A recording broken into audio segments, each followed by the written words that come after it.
Bueno, espero que ya se hayan despejado un rato, que hayan estirado las piernas, ¿sí? Que se hayan relajado, ¿por qué no? Que se hayan relajado un ratito. Así podemos empezar ahora el segundo video, ¿sí? Yo por lo pronto, ¿qué fui a hacer? Yo me fui a preparar el mate.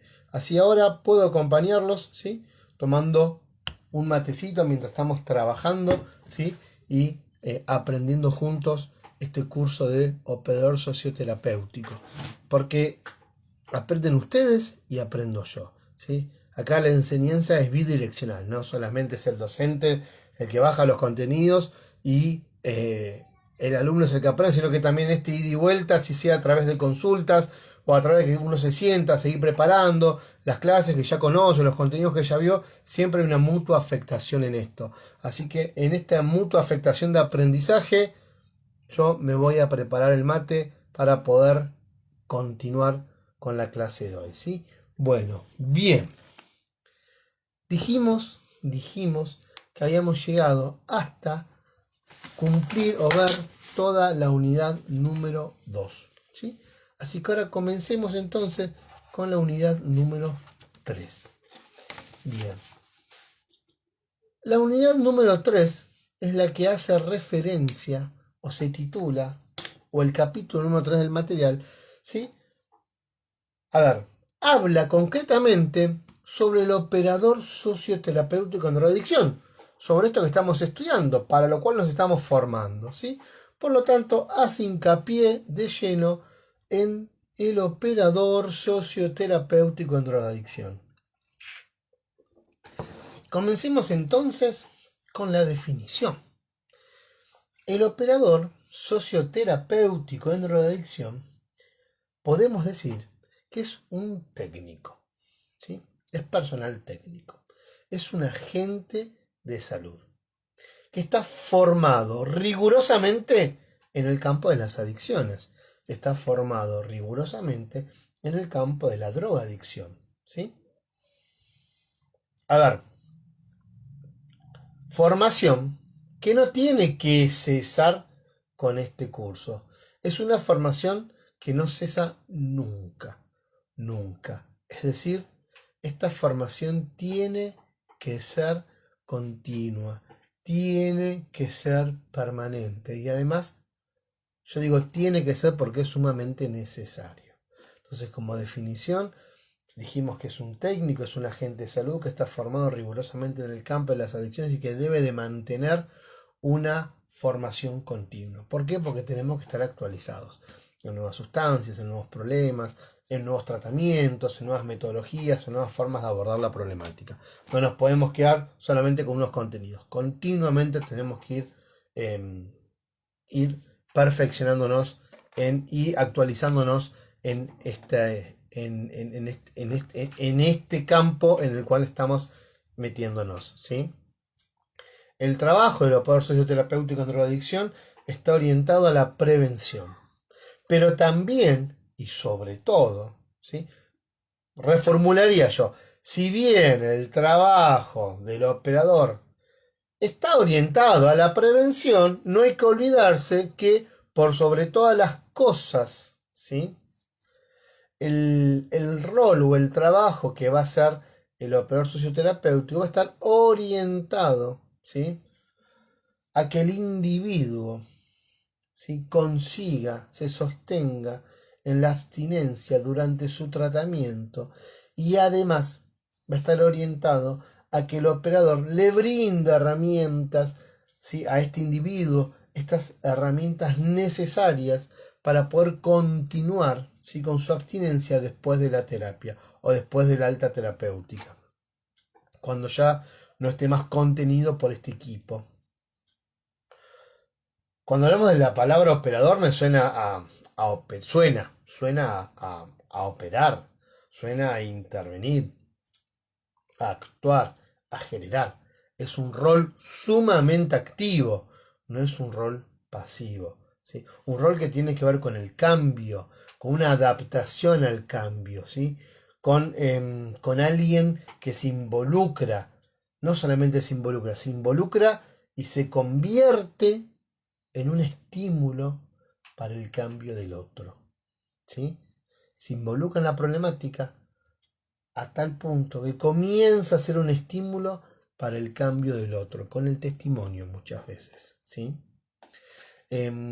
Cuando hablamos del rol del operador socioterapéutico, o cuando hablamos de lo que es un operador socioterapéutico, recién dijimos un técnico, un agente de salud. Pero también hay que pensarlo como promotor de la salud, no solamente como un agente de salud técnico, sino también como un promotor de la salud. En esta unidad vamos a desarrollar funciones y vamos a empezar a rever todos estos conceptos que estábamos diciendo recién. Esto de un rol activo, de generar herramientas, de involucrarse con un otro, de ser un referente, de convertirse en un estímulo, de ser promotor de la salud. Todas estas cosas que estamos diciendo ahora comienzan a resignificarse cuando veamos las funciones del operador socioterapéutico en drogadicción. Este operador debe, y de hecho lo está, formado académicamente. Ustedes están haciendo un curso, ¿sí?, para ser operadores, ¿sí? Por lo tanto, está esta formación académica. Algo a tener en cuenta en el trabajo del operador es que el operador no trabaja solo. El operador trabaja en equipo interdisciplinario, forma parte de un equipo de profesionales que tienen, ¿se acuerdan que lo veíamos? Una mirada integral sobre la problemática y cada uno desde el rol que va ocupando va haciendo su aporte, su mirada, pero tenemos que tener siempre en cuenta la mirada de todos. Este equipo interdisciplinario va a estar dirigido siempre por algún profesional que pueden proceder de diferentes disciplinas. Pueden ser psiquiatras, pueden ser psicólogos, ¿sí? Este operador socioterapéutico, el OST, como decimos nosotros, ocupa una posición asimétrica con respecto al profesional que lo dirige en el equipo. Pero esto no implica que por sostener esta relación asimétrica deba asumir una posición pasiva, ¿eh? De ninguna manera. Acabamos de decir que el operador debe de tener un rol activo, operativo, tiene que intervenir, tiene que ser un agente de cambio, dijimos. Así que, por más que esté dirigido por un profesional de la salud y que sostenga con esto una relación asimétrica, no tiene que adoptar una posición pasiva, ¿sí? Todo lo contrario, tiene que ser proactivo. A su vez, esta asimetría no solamente la va a tener para con el profesional de la salud, si bien trabaja en equipo o hay una persona a cargo, sino también para con los pacientes, ¿sí? La relación que uno mantiene para con los pacientes es asimétrica. No somos iguales, no somos amigos, no somos compañeros. Yo soy el operador y vos sos paciente en esta comunidad o en este contexto particular, ya veremos si es un contexto domiciliario, ambulatorio o de internación, ¿sí? Pero siempre la relación es asimétrica. Eso nos tiene que quedar claro. No somos amigos. ¿Y por qué mantenemos esa relación asimétrica? Justamente porque necesitamos sostener entre el paciente y mi persona una distancia óptima, vamos a decir, ¿sí? Una distancia óptima con los pacientes. Nosotros necesitamos sostener esa distancia óptima. ¿Y qué es esa distancia óptima? ¿Cómo podemos definirla? Bien. Es un concepto que proviene de las ciencias sociales, sobre todo lo que es la psicología social, sí, es un concepto que se le atribuye a Enrique Pichon Rivière, ¿sí? ¿Y qué sostiene Enrique Pichon Rivière en relación a este concepto? Él va a decir que para realizar una intervención eficaz se debe mantener una distancia prudencial. Miren qué palabras. Para poder realizar una intervención, ¿sí? Pero ¿cómo tiene que ser esa intervención? Eficaz. Yo tengo que sostener en esta relación operador-paciente una distancia prudencial siempre con respecto de lo que le sucede al otro, ¿sí? Con respecto a lo que al otro le está sucediendo, yo tengo que mantener una distancia prudencial. A ver, ya que si esto no ocurre, pueden pasar dos cosas. O una cercanía invasiva de mi parte, ¿sí? O una cercanía invasiva hacia el paciente, lo cual me lleva a contagiarme afectivamente con lo que le está pasando. Entonces me involucro mi sentir con el del paciente, me contagio efectivamente, perdí la objetividad. Ya no puedo verlo desde afuera, lo estoy viviendo desde adentro, como si fuese un amigo o un familiar, ¿sí? Pero tampoco, la otra cosa que puede pasar es que mantenga una lejanía tan grande que me sostenga esa distancia, sea que esté tan alejado de mi paciente que no pueda ser empático con él, ¿sí? Y la empatía es sumamente necesaria para poder operar, para poder estar trabajando con él en el campo, ¿sí? Bien. Un concepto relacionado y vinculado a la distancia óptima, pero ya que también proviene más que nada de lo que son las ciencias clínicas, es el de disociación instrumental. Este concepto también se le atribuye a José Blecher, pero es muy similar al de distancia óptima, muy similar al de distancia óptima, hace referencia a esa distancia que tengo que sostener para no involucrarme con mi paciente y no perder la objetividad, ¿sí? Para no quedar involucrado dentro de los procesos que mi paciente está haciendo. Cualquiera de los dos conceptos para nosotros va a hacer referencia a lo mismo, a esa distancia, ya sea entonces distancia óptima o disociación instrumental, ¿sí? Bien. ¿Qué característica o qué otra característica debe tener un operador? Debe poseer aptitud psicológica, decimos nosotros. Aptitud psicológica. ¿A qué hacemos referencia con esto de aptitud psicológica? Bien. El operador, dijimos, una de las características que debe estar formado académicamente. No alcanza con estar formado académicamente y capacitarse permanentemente. A ver, además de haberme formado académicamente, quiero pensar que en eso que me formé, conservé, contengo, aprendí justamente esa formación teórica necesaria para ejercer el rol. Esto no quiere decir, hice el curso, me aprendí todo de memoria, fui, lo rendí, ya está, chau. Ya está, chau, no tenés aptitud psicológica y te vas a dar cuenta en el campo, cuando empieces a trabajar, que te faltó teoría. Porque la teoría es sumamente necesaria. No es solamente el trabajo de campo, no es solamente la práctica. Si uno no tiene la teoría necesaria para lograr intervenir, es más peligroso que mono con navaja. ¿Sí? Clarito el tema. Necesito tener teoría para poder volcarla en la práctica, pero no puedo hacer por hacer según me parezca a mí, según mi experiencia de vida, sin sostenerme en nada de teoría. Puedo hacer mucho, mucho mal. Por eso digo, una de las características fundamentales de este operador socioterapéutico es la de ser apto, tener aptitud psicológica, estar formado teóricamente, tener esa formación teórica necesaria para ejercer y sostenerse en el rol, ¿sí? Por eso decimos nosotros que las aptitudes se desarrollan y se construyen por la vía del estudio, ¿sí? Por la vía del estudio, por la vía de la experimentación y también por la vía de la hipotetización, ¿sí? Las aptitudes se construyen. Cuando una persona logra apropiarse, logra incorporar todo ese bagaje teórico y práctico, teórico primero y práctico después, entonces decimos que esa persona es apta, que tiene esa aptitud para ejercer ese rol. Además de tener aptitud, es necesario, sumamente necesario, la actitud, con C. Una era con P, aptitud, y la otra es la actitud psicológica, ¿sí? El operador socioterapéutico debe poseer actitud psicológica, ¿sí?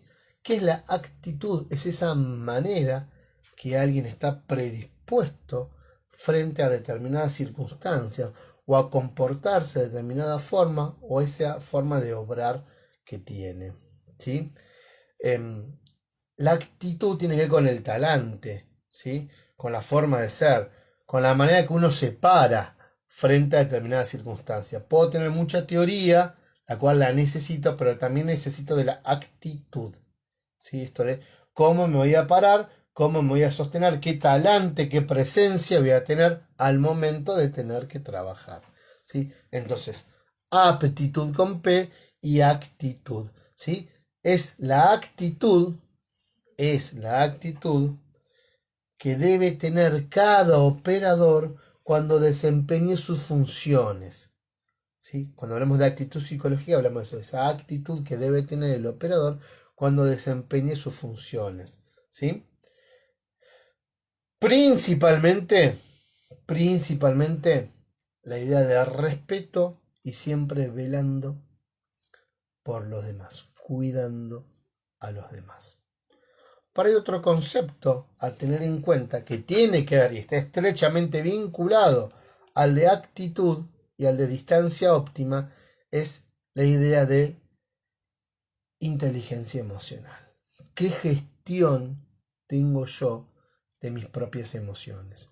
Conozco mis emociones, las puedo gestionar, las puedo regular, las puedo educar. Eso también es sumamente importante y tiene mucho que ver con las características que debe poseer un operador socioterapéutico en drogadicción. Pasemos un poquito a la parte práctica y después sí ya nos metemos en las funciones, ¿sí? Hay determinadas estrategias de contención, ¿sí? Como operador me voy a encontrar en situaciones o en momentos que voy a tener que contener, ¿sí?, a los pacientes. ¿Qué estrategias de contención tengo yo para intervenir, ¿sí?, en alguna situación en relación con un otro? Primero y lo más importante es esto de respetar el espacio personal, ¿sí? ¿Qué es esto de respetar el espacio personal? ¿Tiene que ver con la distancia óptima? No lo tomemos por ese lado. También hacemos referencia a una distancia prudencial, física en este caso, ¿sí? Física. Tenemos que estar por lo menos una distancia de 1,5 metros, 2 metros, a una distancia de 2 brazos, decimos nosotros, del paciente, ¿sí? Del paciente que en este momento está atravesando una crisis, del paciente que en este momento se encuentra agitado. No tenemos que invadir su espacio, ¿sí? Mantener una distancia para poder sostenernos y ver qué está pasando desde afuera. Dijimos estrategia de contención. Tengo que contener cuando el paciente está enfrentando una crisis, claramente, ¿no? Bien. Otra estrategia que tengo, por respetar el espacio personal, tenemos una distancia aproximadamente de 1,5 metros, 2 metros. La otra es no actuar de modo provocativo, ¿sí? Esto de no desafiar a la persona que tengo que contener. Lejos de contenerla, si la desafío, la otra persona, lejos de aplacar su angustia o poder contenerlo, todo lo contrario, va a generar una situación reactiva, ¿sí? Entonces, no tengo que actuar de modo provocativo. No debo desafiar al paciente, no lo puedo amenazar, no lo puedo insultar. Pero pará, vos, pedazo de no sé qué, ¿qué te pasa? Tranquilízate. Tranquilízate vos primero, si querés tranquilizar o contener a un paciente. Si tu actitud es esta de empezar a los gritos o a los insultos para tratar de contener a un otro, primero tranquilízate vos, porque no sirve ni como estrategia, porque la otra persona se siente agredida, está atravesando una angustia y una crisis y encima quien tiene que contenerlo lo viene a agredir. Así que primero tranquilícense uno. Ahora bien, ¿qué actitudes corporales puedo asumir o no debo asumir? Por ejemplo, esto de maneras de no actuar provocativamente, bueno, brazos cruzados, y esto de lo gestual. ¿Sí? ¿Qué te pasa a vos? ¿Qué venís? ¿Qué? Así. Esto es una posición defensiva. No. Manos ocultas, de por detrás o adentro de los bolsillos. No. El paciente tiene que tenemos las manos libres, que no tenemos nada en las manos. ¿Sí? Bien. No actuar entonces de modo provocativo. Estamos atravesando una crisis, estamos conteniendo en algún momento de crisis. Ser concisos, ser claros, utilizar oraciones cortas, un vocabulario simple, un vocabulario sencillo, ¿sí? Hay que estar dispuestos a repetir 1 y 1000 veces el mensaje hasta que pueda ser entendido, ¿sí? Otra estrategia es identificar los deseos y las necesidades que el otro tiene, que el sujeto tiene. A ver, si voy a contener, tengo que saber qué necesita mi paciente o qué desea mi paciente. No puedo contener de la nada misma sin saber nada, ¿sí? Bien. Quinta estrategia de contención, escucha atenta. La escucha atenta, ¿sí? Es una estrategia importante. Escuchar atentamente lo que la persona dice, demostrar que se está provocando, se está presentando, ¿sí? O que se está brindando un espacio o que se está prestando, ¿sí? Realmente atención, se está prestando real atención, por más que parezca redundante, ¿sí? A lo que la persona dice, ¿sí? El otro es importante, si lo tengo que contener, por más que estemos a 2 metros de distancia, es importante escucharlo y saber qué está diciendo, y que el otro se dé cuenta que para mí es importante lo que el otro me está diciendo. Estas estrategias de contención en muchas ocasiones se van a empezar a pisar con la función del operador. La sexta estrategia es la idea de establecer límites claros. Límites claros. Como operadores vamos a necesitar establecer esos límites, ¿sí? A ver, debe informarse claramente acerca de los comportamientos aceptables e inaceptables y sus consecuencias, ¿sí? Es necesario que sepan cuáles son los comportamientos que se aceptan, cuáles son los comportamientos que no se aceptan y qué consecuencias hay el incumplimiento de estos límites, ¿sí? Otra estrategia es esto el manual habla de opciones y optimismo. Esto de ofrecer opciones al sujeto frente a la alternativa del uso de la violencia. No se soluciona todo por la violencia. Entonces, busquemos formas de solucionar nuestros inconvenientes, ¿sí? Nuestros conflictos sin tener que recurrir a la violencia. Otra estrategia de intervención es esto dirá el manual, establecer contacto verbal con una sola persona. Solo una persona puede interactuar con el individuo alterado. El sujeto está en crisis, el sujeto está alterado, tenemos que contenerlo, no pueden sentir que lo están rodeando, cual jauría de lobos, se están poniendo todos alrededor de él a ver qué le pasa. Habla conmigo o con otro, pero con uno tienen que hablar, no con 4 personas a la vez. Pensemos qué nos pasa a nosotros cuando nos dan indicaciones 4 personas diferentes y no estamos atravesando una crisis, estamos trabajando solamente y hay 4 personas que nos hablan al mismo tiempo y nos dan indicaciones diferentes. Bien, pensemos qué nos pasa a nosotros. Cuánto más a una persona que está en un momento de crisis que tenemos que contenerse y le hablan diferentes personas al mismo tiempo y la persona se empieza a sentir acechada, ¿sí? Como cercada. No, de ninguna forma. Solamente contacto verbal con una sola persona en ese momento. Otra estrategia es la de expresar acuerdos, esto de ser empáticos. Hoy lo hablábamos, ¿no? Esto de ser empáticos, mostrando acuerdos a los cuales se pueden llegar, o acuerdos a los cuales son fáciles de concordar, ¿sí? Sería una de las estrategias a utilizar. Acuerdos a los cuales podemos llegar siempre con aquellos puntos en los cuales son más fáciles de acordar, ¿no? Tal vez haya otros acuerdos que no sean tan fáciles de encontrar, pero no quiere decir que uno no pueda, por lo menos, acordar algún tipo de puntos en común de manera fácil sin tener grandes inconvenientes. Y la estrategia 10 o la 10ª estrategia que vamos a presentar hoy es la de rendir informe.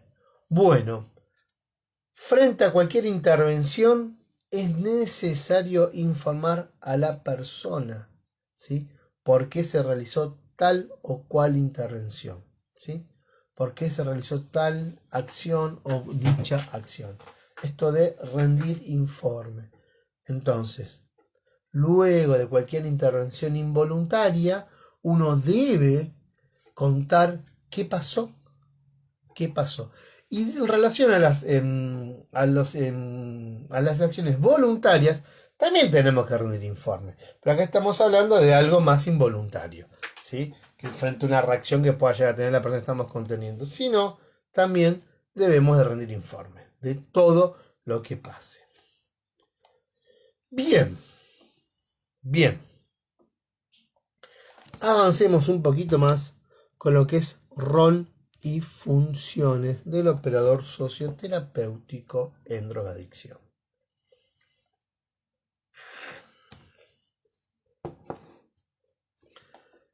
El rol del operador socioterapéutico consiste, como vimos, en ser un agente auxiliar dentro del campo de la salud mental para poder llevar adelante justamente diferentes o llevando este rol adelante a través de diferentes funciones. Entonces, para poder llevar adelante ese rol puntual, el operador socioterapéutico, ¿sí? El sujeto deberá cumplir, no el paciente, el sujeto del operador, deberá cumplir o desarrollar diferentes funciones que iremos viendo ahora.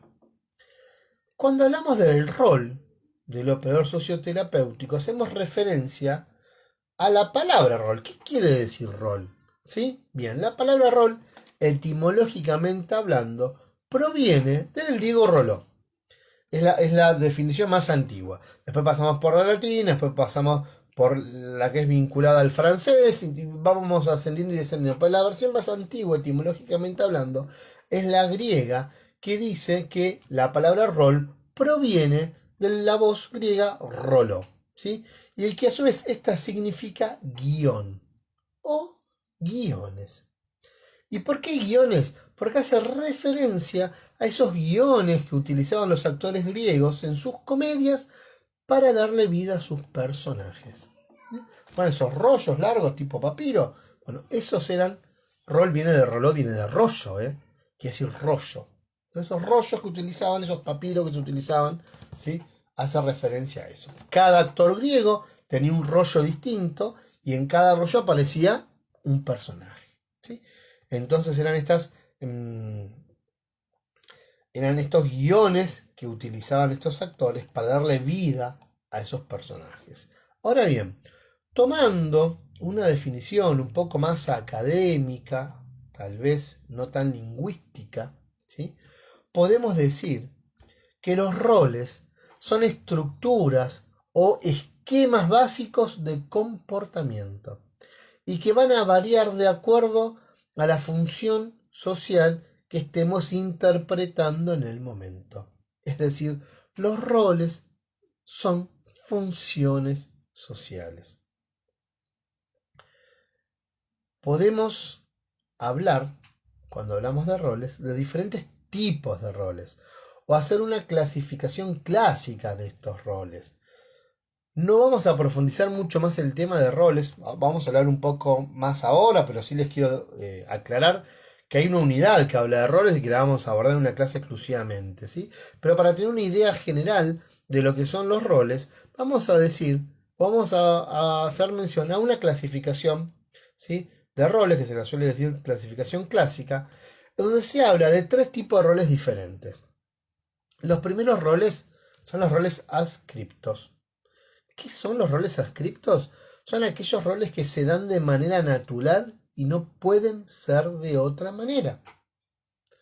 Tío, hermano, padre, abuelo, abuela, hijo. No puedo no ser hijo, soy hijo de manera natural. Si mi hermano tiene un hijo y voy a ser tío, y mi sobrino, no va a poder decir, no soy sobrino. Y sí. Si tu hermano tiene un tío o si tu hermano tiene un hermano, tiene una hermana, vas a ser sobrino o sobrina igual, ¿sí? Son esos que se dan de manera natural y no pueden ser de otra manera. También está la clasificación de roles prescriptos, ¿sí? Estos roles prescriptos son los que surgen por ocupar un determinado lugar, puesto o función, como un maestro, un director, un coordinador, un psicólogo o un operador socioterapéutico en drogadicción. Cuando hablemos de operador socioterapéutico en drogadicción, pensemos entonces en la clasificación de roles prescriptos, ¿sí? El puesto, el cargo, la función que cumple, ¿sí? Es de un rol prescripto, el operador socioterapéutico.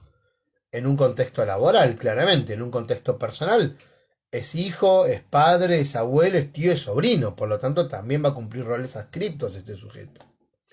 Y por último, vamos a ver que en todo grupo existen los que Pichon Rivière llama roles adjudicados y tiene que ver con la proyección de personajes internos, dirá Pichon Rivière, ¿sí?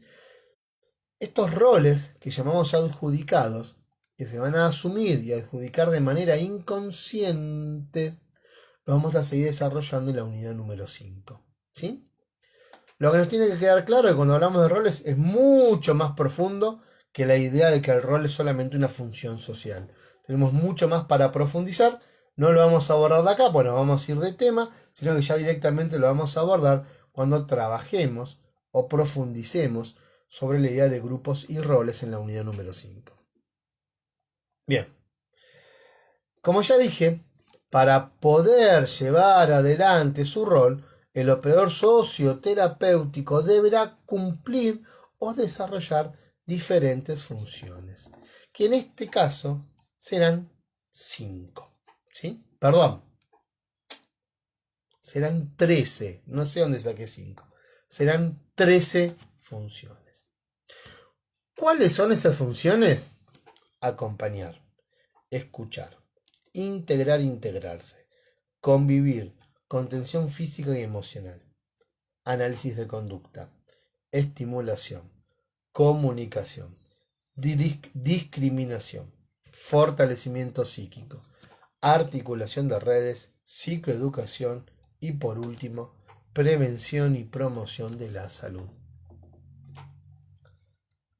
Son fundamental estas funciones para que aprueben. Se tienen que saber las 13 funciones, tienen que saber explicar las 13 funciones. No alcanza con 10. Esto es pregunta de examen y somos sumamente estrictos en esto de las preguntas o de las funciones, ¿sí? No se saben las funciones, difícilmente se puede aprobar el curso, ¿sí? ¿Por qué? Porque si no saben las funciones, no van a saber qué hacer con el paciente cuando lo tengan enfrente. No van a saber qué trabajar con el paciente cuando lo tengan enfrente, ¿sí? Por eso van a tener el rol, pero dijimos que para ejercer el rol son necesarias las funciones. Si no, va a faltar aptitud. Podrán tener mucha actitud, pero son tan peligrosos como mono con navaja. Necesitan la aptitud además de la actitud, ¿sí? Teoría. Bien, entonces comencemos. Primer función, acompañar. ¿En qué consiste esta función de acompañar?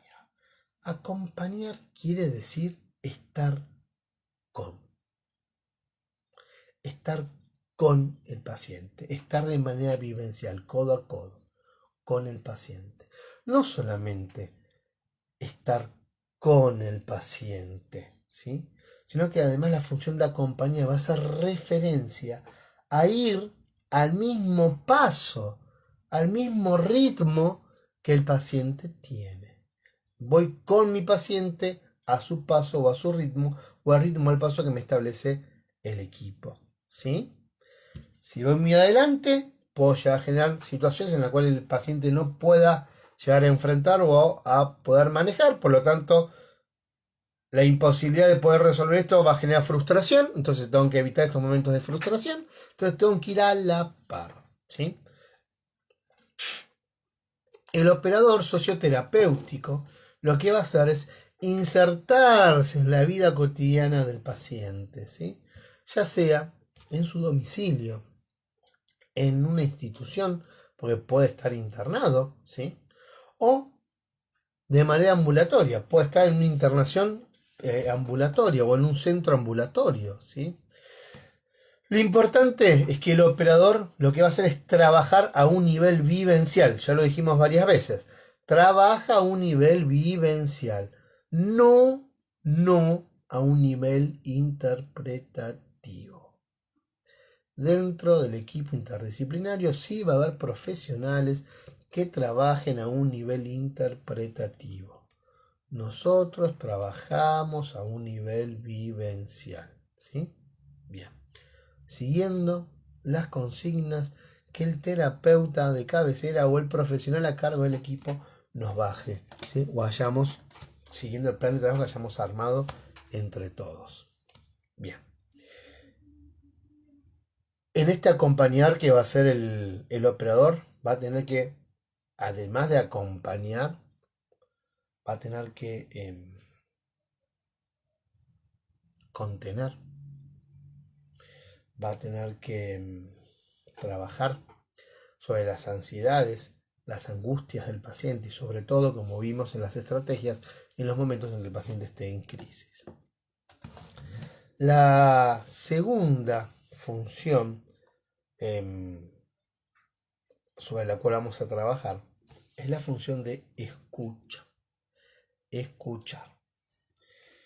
Acá es necesario generar un espacio. ¿En qué consiste la función de escuchar? En una escucha atenta, sí es cierto, una escucha atenta, una escucha interesante, una escucha activa, ¿sí? Tengo que escuchar, ya vimos de la importancia de la escucha como estrategia, escuchar lo que le está pasando al paciente, ¿sí? Pero una escucha atenta. Me tiene que resultar interesante lo que el paciente me está diciendo, por más que no lo sea, por más que sea la octava vez, la séptima, la 14ª vez que lo está diciendo, mi cara, mi actitud tiene que ser la de es interesante lo que estás planteando, ¿sí? El paciente tiene que ver interesado al operador en lo que le está diciendo. Si lo sigue trayendo es porque todavía necesita trabajarlo, ¿sí? Entonces, cara de actitud, qué importante lo que me estás, lo que me estás comentando, lo que nos estás comentando, si esto fuese de manera grupal, ¿sí? Es importante generar un espacio de confianza.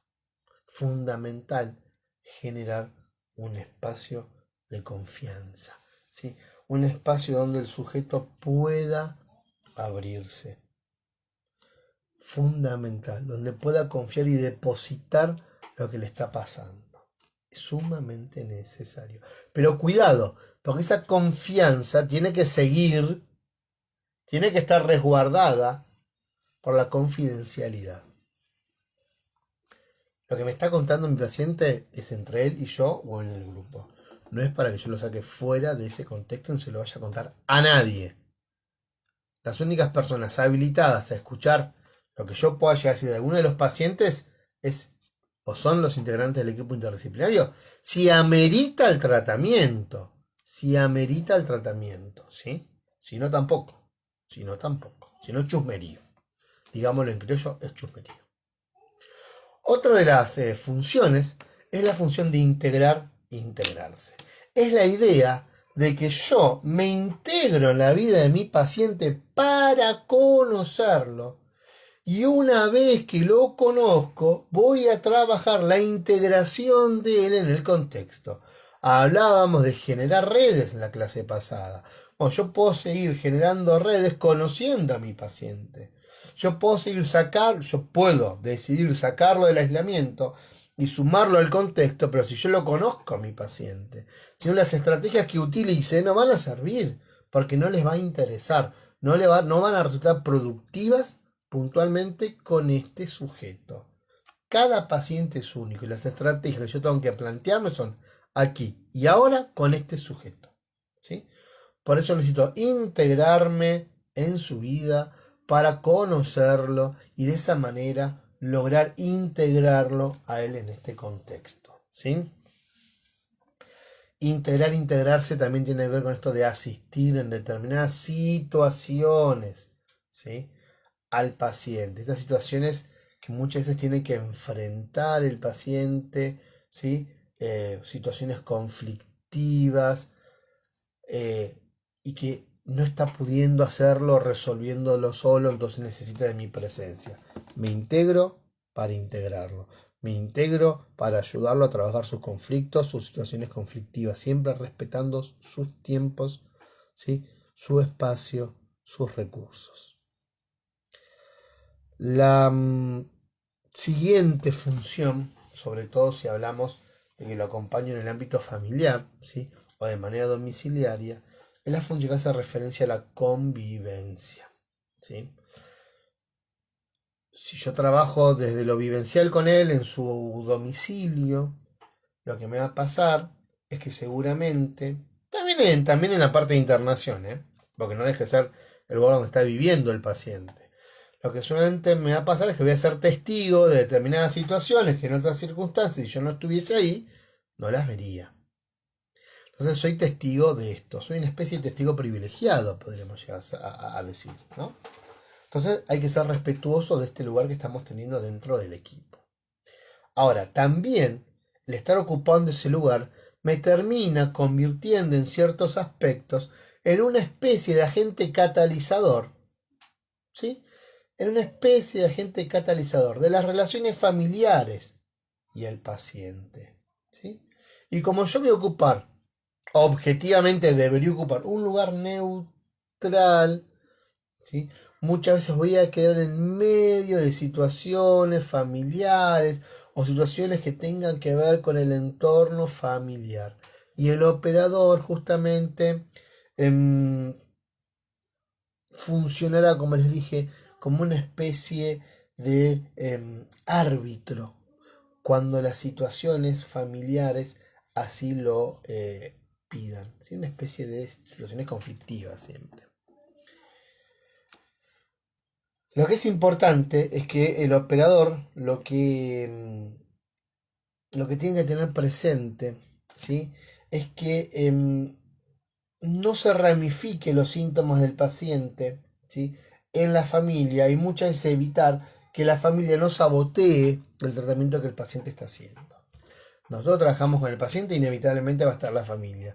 Y nosotros compartimos espacios con las familias. Bueno, ver, ojo, qué le está pasando a la familia y por otro lado, que no se conviertan en saboteadores del tratamiento que está haciendo el paciente. Atenti a eso.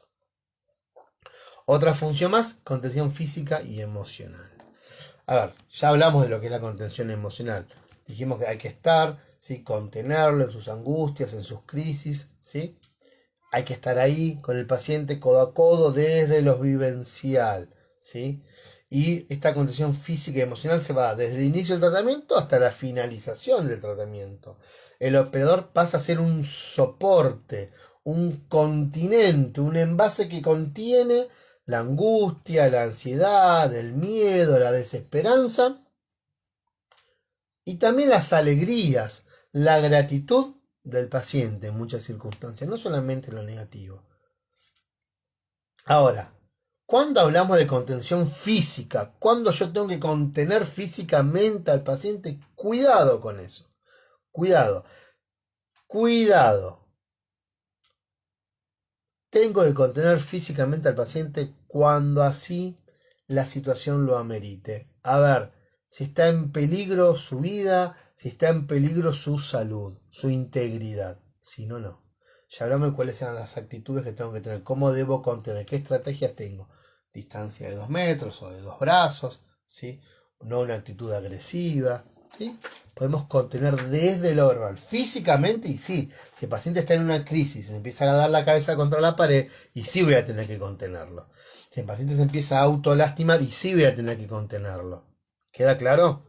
Pero solamente en estas determinadas circunstancias. Si no, estamos hablando de una contención emocional, ¿sí? Recordemos que esa contención emocional también tiene que ser sostenida con este distanciamiento prudencial. No somos sus familiares, no somos sus amigos. Somos técnicos, ¿sí? Dijimos que era un agente técnico. Estamos trabajando con nuestro paciente. Nosotros lo tenemos que tener en claro, el paciente también lo tiene que tener en claro. Otra de las funciones es la de análisis de conducta. Bien. Ya me escuchaban decir 20 veces que trabajamos desde lo vivencial, ¿sí? ¿A qué hace referencia esto de trabajar desde lo vivencial? Bien. ¿O a qué no hace referencia? No trabajamos desde lo interpretativo. Nosotros observamos la conducta de nuestro paciente, informamos la conducta de nuestro paciente, hacemos informes sobre nuestros pacientes, pero no interpretamos lo que está pasando. Informamos, transcribimos, ¿sí? El paciente hizo esto, el paciente hizo aquello, el paciente hizo aquello, el paciente hizo aquello. Frente a esto pasó esto, esto y esto. No tengo que deducir lo que el paciente hizo o dejó de hacer o podría haber llegado a hacer y no hizo. Resulta que me parece que como fulano lo miró medio, entonces teniendo en cuenta que él ya llegó enojado. Interpretación. Transmitir los hechos objetivamente. Observamos conductas y transmitimos conductas, ¿sí? A ver, hay que observar también qué conductas le suele llamar la atención al paciente, ¿sí? Tenemos que estar al tanto también de lo que es la alimentación, los hábitos de higiene. Hay muchas cosas para informar, ¿sí?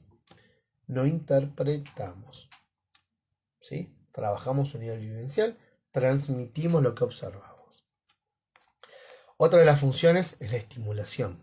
Esto de estimular, impulsar al paciente a hacer aquello que solo en este momento no está pudiendo, a darle aliento, dale, vos podés, vos lo vas a lograr, nos propusimos estos objetivos, te ayudo, trabajamos juntos, ¿sí? Esto de impulsar al paciente a planificar y a decidir sobre sus propios asuntos, que aún todavía no están siendo posibles que los haga solo, no es capaz de hacerlo solo. Por eso estamos nosotros para estimularlo.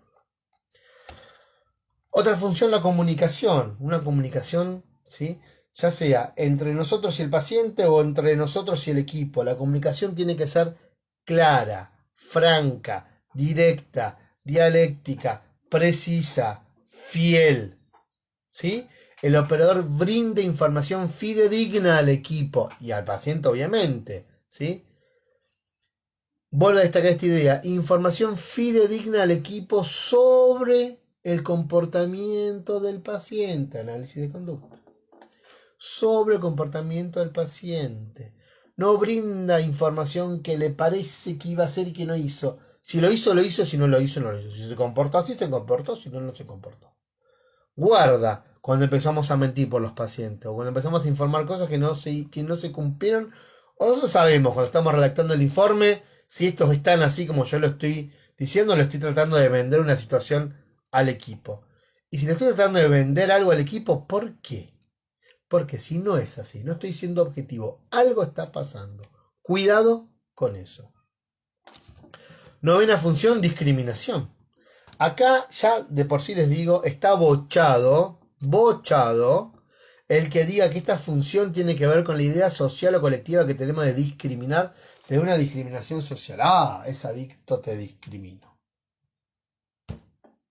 Contenemos a las personas con problemas de consumo. La función de discriminación tiene que ver con la contención del paciente cuando lo discriminan por ser un adicto. Bochado. No tiene nada que ver la idea de función de discriminación con esta idea social que uno suele utilizar este término. Cuando hablamos de discriminación como función, hacemos referencia a ofrecernos como modelo de identificación. Yo soy OST, vos sos paciente. Hay situaciones en las que vos vas a tener que mirarme y ver cómo lo hago yo para que vos puedas hacerlo. Lo hacemos juntos, pero mírame. Soy un modelo identificatorio.